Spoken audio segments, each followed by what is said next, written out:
Hello সবাইকে, good morning and welcome to our new blog. তো আজকে সকাল সকাল ঘুম থেকে উঠে পড়েই প্রথমে সব কাজ সেরে নিয়েছি, তারপরেই নিজের মতো একটু সময় বার করে নিয়েছি।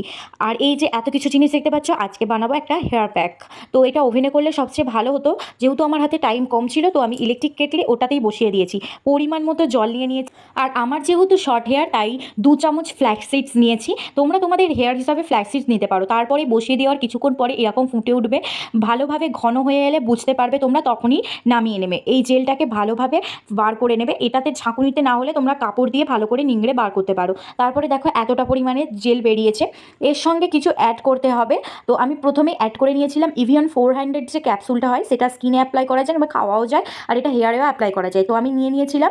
তারপরে অ্যালোভেরা যে 100% পিওর, মানে তুমি গাছেরও ইউজ করতে পারো, আর যদি রেডিমেড কিনতে পাওয়া যায় সেই 100% অ্যালোভেরা জেলও নেওয়া যায়। আমি যে অ্যালোভেরার গাছটা নিয়েছিলাম সেই অ্যালোভেরার জেলটা অতটা ভালো না, এর থেকে যে মোটা পাতাগুলো হয় সেই জেলটা অনেকটা পাওয়াও যায় এবং ভালো কোয়ালিটি হয় একটু।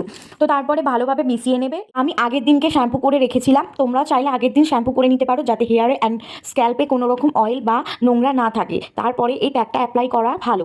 আমি তারপরেই স্ক্যাল্পে এবং হেয়ারের লেন্থে ভালোভাবে অ্যাপ্লাই করে নিয়েছিলাম। এটা 20 থেকে 25 মিনিট রাখলে শুকিয়ে যাবে। তো শুকানোর পরে ভালোভাবে ধুয়ে নেবে প্লেন জল দিয়ে বা শ্যাম্পু করে, রেজাল্টটা দেখবে।